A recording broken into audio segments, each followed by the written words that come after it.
Alright. Military man. Alright. The money's calling me. Everybody knows how I feel about my bank. Some say I'm heartless, but y'all know I ain't. Won't have no problems as long as you're keeping it G. Just keep it G. The money's calling me. Yeah, I could've went. Very first play of the drive after a kick return, Georgia Tech needs to come out into this game showing some great poise and almost getting picked off in the beginning of the game, and they're already in the hurry up.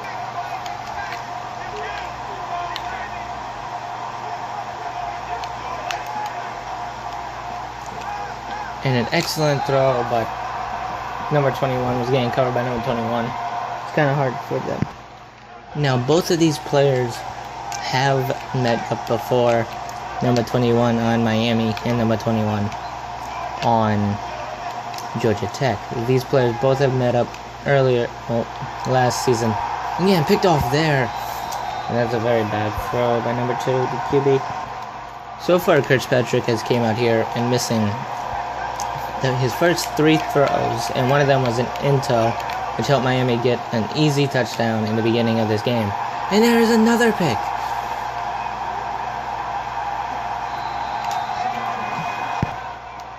Now Miami is up by 2 scores, 14-0.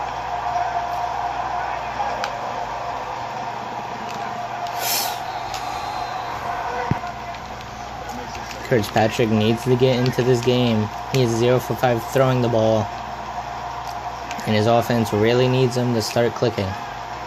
And there it is, first catch that went for yardage.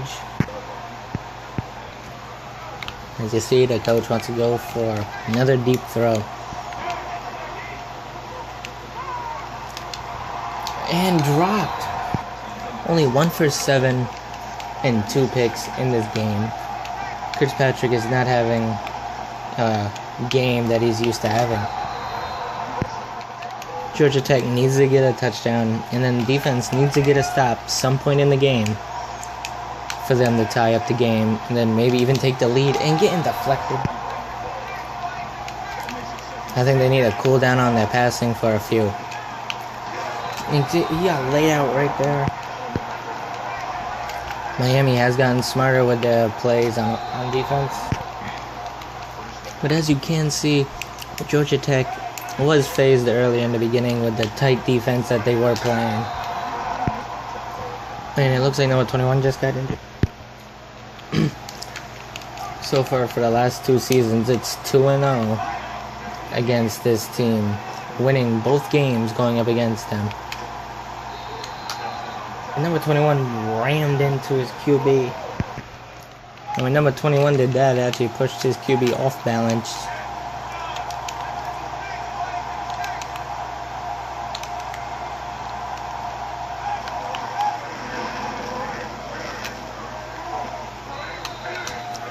And only 6 yards is found. And oh no, their QB is down.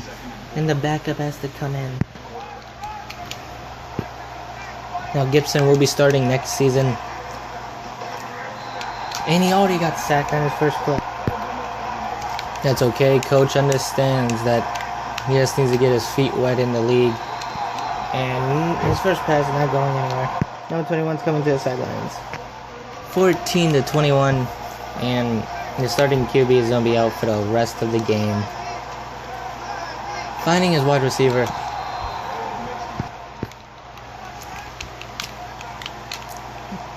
Better late than never for them to see number 5 out here. Because they don't want to be starting the season and realizing that he's the worst QB ever. Well, he is coming out and showing a whole lot of poise. And just a side note, in real life, the QB's name is actually Thomas. Well, his last name is Thomas. In the game, his last name is Gibson. Just saying. Now let's get back to commentating. And number 21 is just now picking apart the well, not really picking them apart.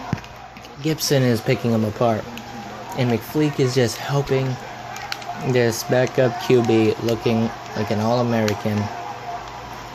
And that's just what he does. That's what his family is known for. He has a cousin that we all know is now in the NFL, Reggie Jordan Jr., who plays for the Falcons.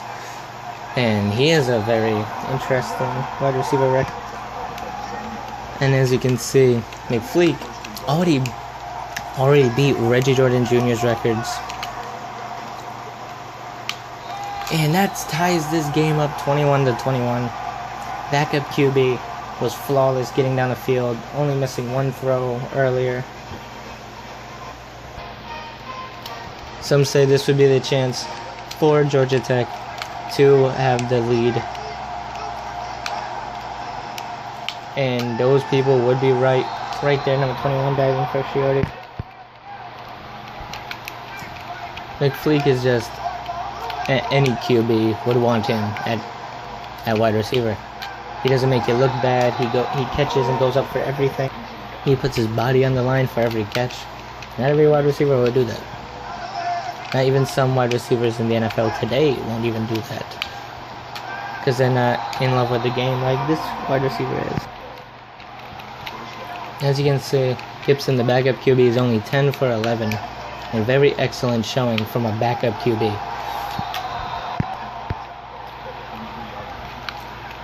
Now, this is the only wide receiver throughout all 3 of his years he has not fumbled it once.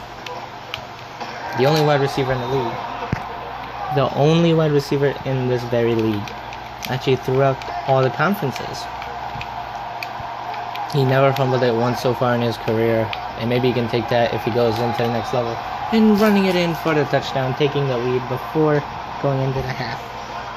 But remember, there's only 47 seconds to go, so maybe Miami can answer it back. Oh my goodness, that was just complete destroyance on defense. They throw a pass and it's a pick 6 right off the bat, and it ends the second quarter. And now Georgia Tech has the ball again. And the backup QB has that look in his eyes, and so does McFleek. And when you see those looks in 2 players' eyes, you should be scared on defense. Because they know what to do. They know that they are connecting and you can't stop them. So just keep on attacking. This defense really needs to start showing some poise. Gibson and McFleek are just destroying it here. These two are going to have a really excellent season next. Oh wow, that was just a dog pile up there.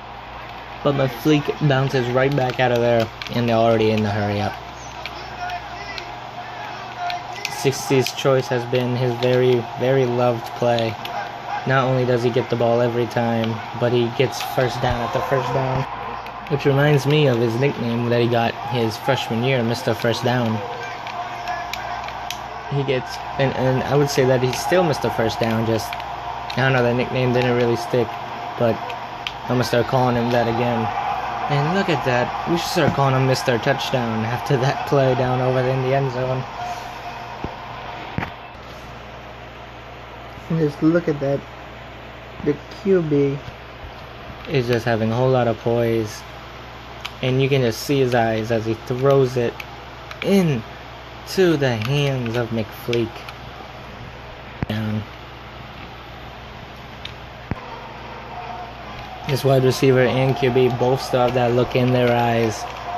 And the defense, they don't know what to do. They can't stop them. They tried everything. And oh my god, McFleek is busting this one wide open. Going all the way down the field. Outrunning everyone, but does get caught, because for an excellent wide receiver, his stamina is only there for so long. But then again, he's used to this hurry up, so maybe you're just saving up some of that stamina to do that. That could be a likely possibility.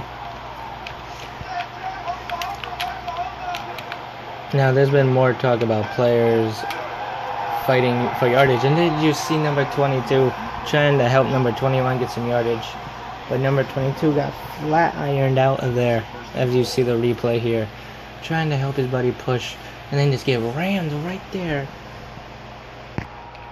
I'm surprised no one called a penalty. But that really wouldn't be a penalty because he wasn't putting himself there to be inside that play. And another touchdown to McFleek. As you can see, Gibson is having an excellent game. They might switch him to starter after this, after you seeing all of that. 5 touchdowns passing. And then that one excellent throw that gave Gibson a 43-yard reception. You gotta love having that type of wide receiver up on your offense. I know if I was Gibson, I would really enjoy that. And just look at Gibson, 25 for 27. He has just had an excellent game throwing the ball. This might be his best game yet. And he has never even seen the field for most of his seasons. And look at that play. Leaving him in the dust, running for the end zone, and throwing that guy off of him, number 13. That was an excellent throw and catch and run by the QB to the wide receiver. Look at that.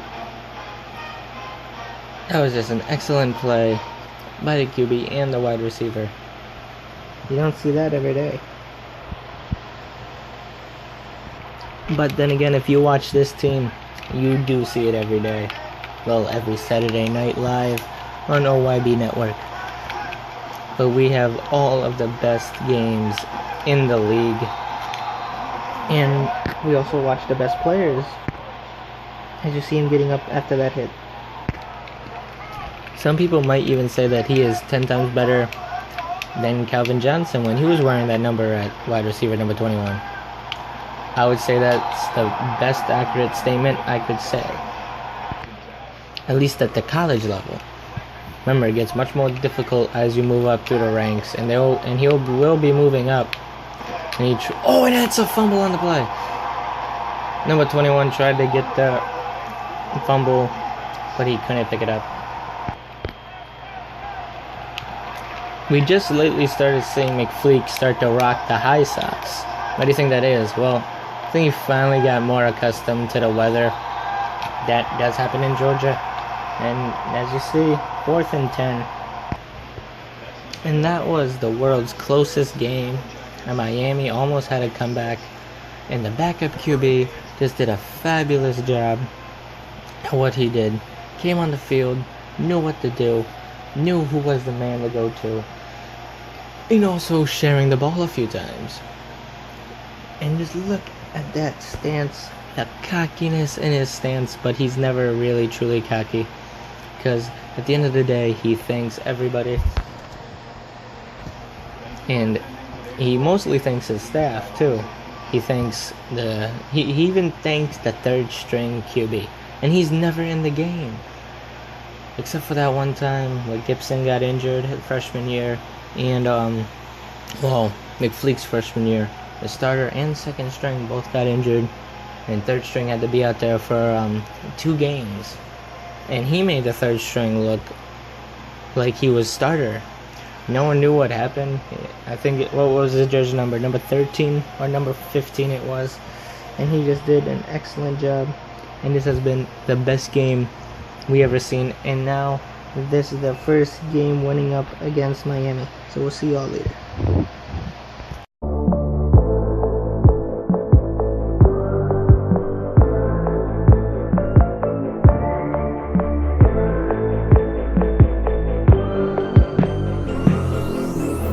Got some killer in my swisher, and my bitch got the prescription. My eyes closed, cause I'm